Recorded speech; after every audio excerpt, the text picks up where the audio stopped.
Olá, tudo bem?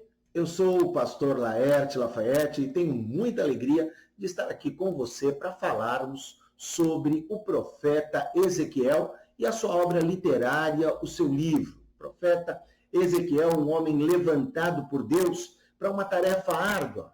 O ofício profético nunca foi algo fácil, mas Ezequiel ele é levantado para profetizar quando? Na época do exílio do povo judeu na Babilônia.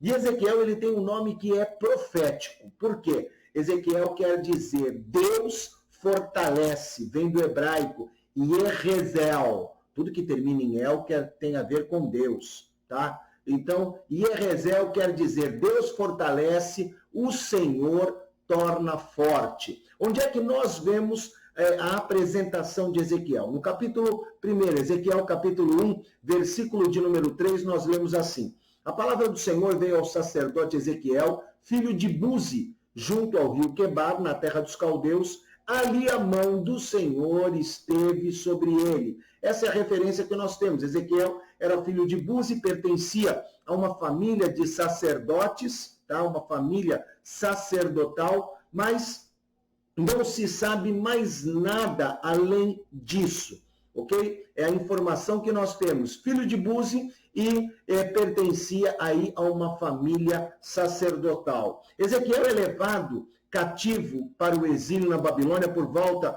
do ano 597 antes de Cristo, logo após Nabucodonosor ter tomado Jerusalém.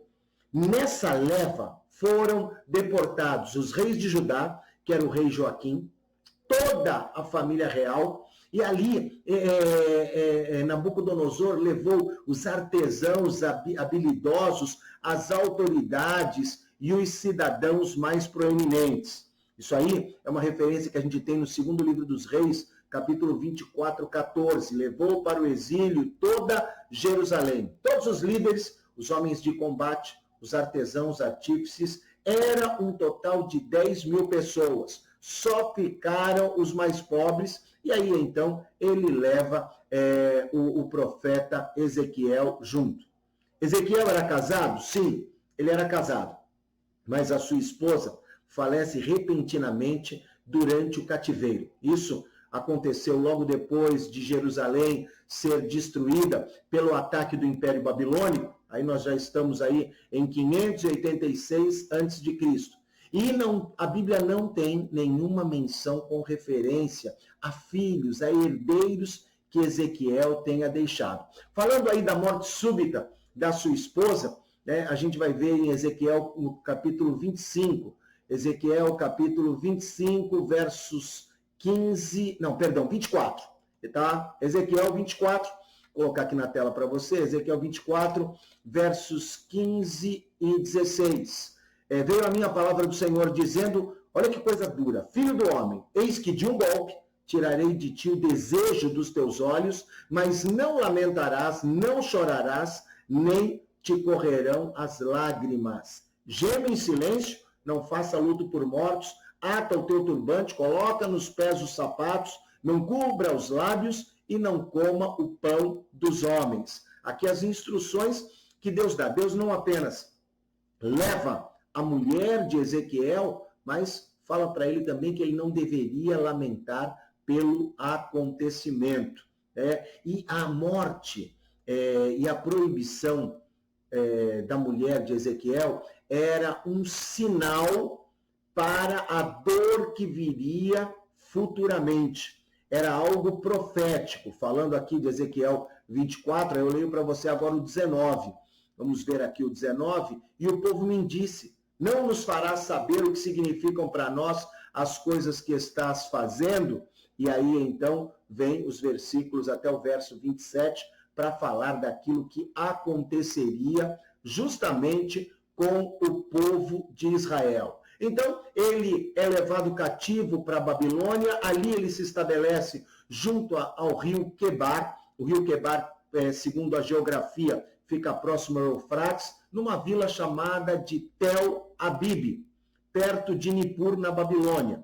A gente vai encontrar isso em referências no primeiro capítulo e no capítulo 3. Ali ele vai vivendo no exílio e 5 anos depois ele recebe a sua chamada profética. Aqui tem uma coisa que é muito interessante.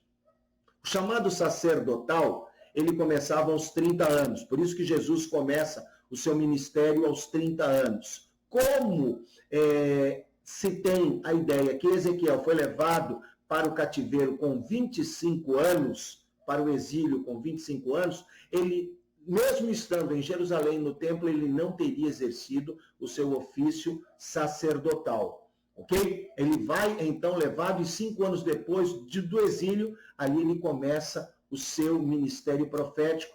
E existem referências no livro que falam, né, que ele desenvolvia o seu ministério na sua própria casa e os anciãos vinham ali consultá-lo. Quer ver? Eu vou ler para você aqui um texto, Ezequiel capítulo 3, no versículo 24, diz assim: o Espírito entrou em mim, me pôs de pé e ele me disse: vá para casa e tranque-se. Aí, por diversas vezes, a gente lendo o livro de Ezequiel, nós vamos ver essas referências dele estando na casa dele no exílio. Então, falei aí para você dessa questão aí dos 30 anos, né? Ele deveria ter por volta de 25 a 26 anos quando foi deportado para a Babilônia. E, a despeito de não ter exercido o sacerdócio, nós vemos no livro do profeta Ezequiel que ele se mostra aí bastante familiarizado com aquilo que era a liturgia, os preceitos da religião judaica e também com o templo, né? Mas eu torno a repetir, como o sacerdócio iniciava-se aos 30 anos, não há nenhuma referência que ele tenha exercido o sacerdócio antes de ter ido para o exílio e ser chamado como profeta do Senhor. A família dele, a criação dele, proveu a ele todo o conhecimento que ele tinha. Ele vinha de uma família de sacerdotes, fora criado vendo o pai trabalhando para o Senhor, e isso fazia dele uma pessoa familiarizada com a ritualística daquilo que acontecia na rotina espiritual do povo de Israel. Então, encontramos ali Ezequiel com 30 anos, vivendo a mais de 1.000 quilômetros de distância da sua terra natal, e aí ele começa o seu ofício profético, ele começa a se manifestar naquilo que era o chamado de Deus, um dos grandes profetas do Antigo Testamento. Ok? Então, temos aí uma das chamadas proféticas mais espetaculares registradas nas Escrituras.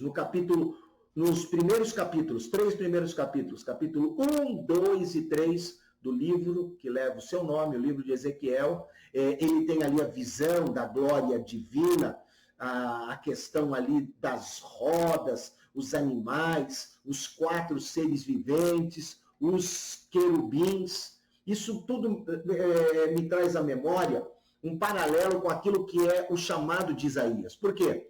Isaías capítulo 6, quando ele inicia o seu ministério, ele inicia o seu ministério com a visão do trono, os querubins, os serafins, ministrando diante do Senhor. E a gente vai ver também que é muito semelhante com o livro de Apocalipse, capítulo 4, verso 16, vou ler aqui para você, tá? Quando nós vemos ali a visão do apóstolo João, com a questão da revelação divina. E o verso 6, adiante do trono, como que um mar de vidro, semelhante ao cristal, e também no meio do trono, à volta do trono, 4 seres viventes cheios de olhos.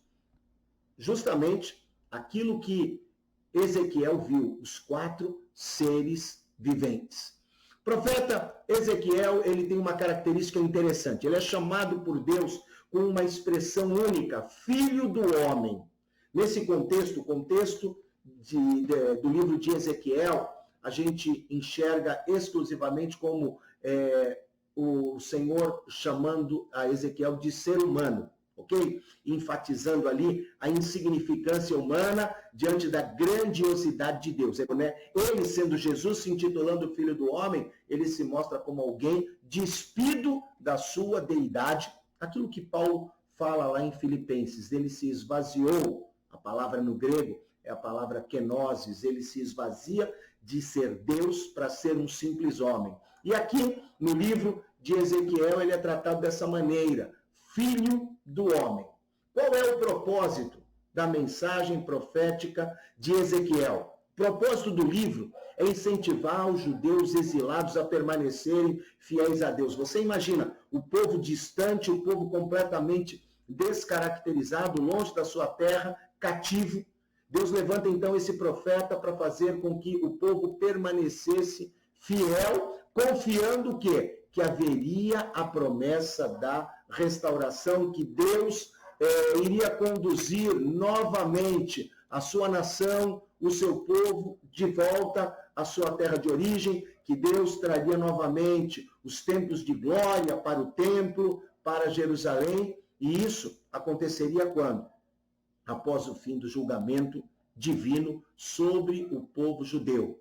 Então, as situações de provações, a destruição vinda pela situação do cativeiro, tudo isso fazia parte do julgamento de Deus sobre o seu povo. Então, Ezequiel, no capítulo, no primeiro bloco do seu livro, do capítulo 1 até o capítulo 24, eu vou dividir aqui o livro para você, ele anuncia o juízo, o julgamento sobre Israel, do 1 ao 24. O julgamento divino sobre as nações estrangeiras vem do 25 ao 32.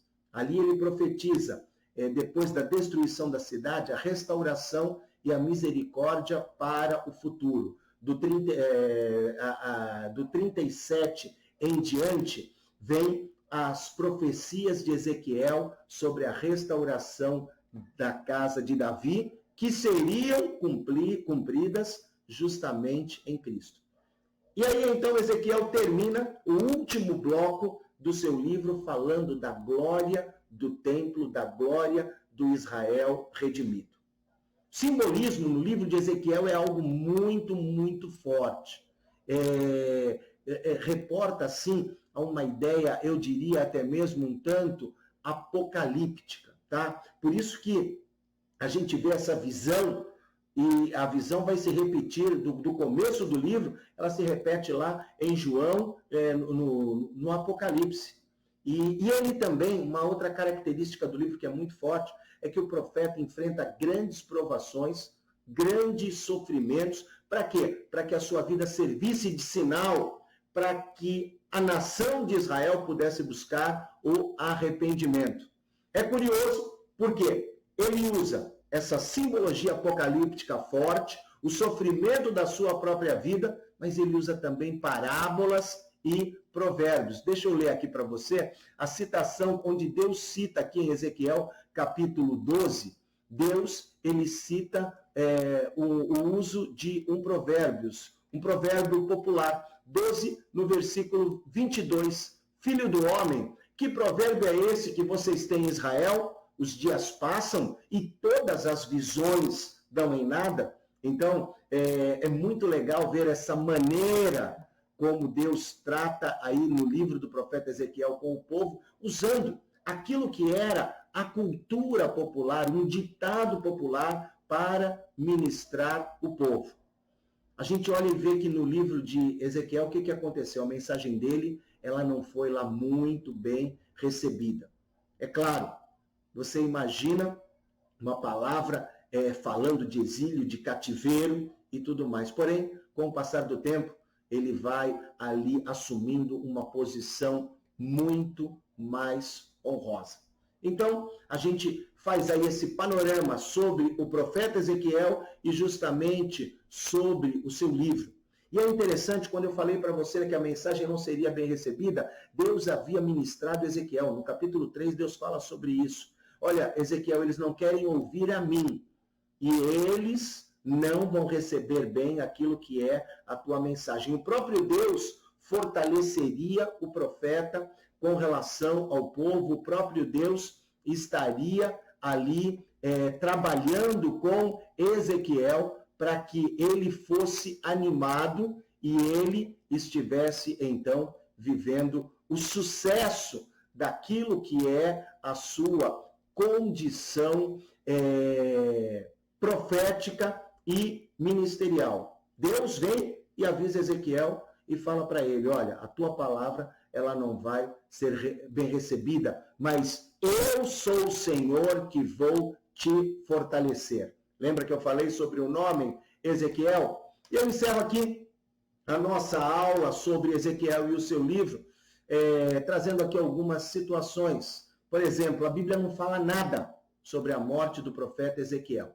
Sabemos que o seu ministério durou aproximadamente 23 anos. Ele começa a profetizar em 592, quando tinha 30 anos, e se o seu ministério durou aí 23 anos, ele deve ter vivido no mínimo 50 anos. Ele também não é mencionado em outros livros do Antigo Testamento, não é citado diretamente, mas muito das suas visões servem de base para aquilo que é o simbolismo do livro do Apocalipse.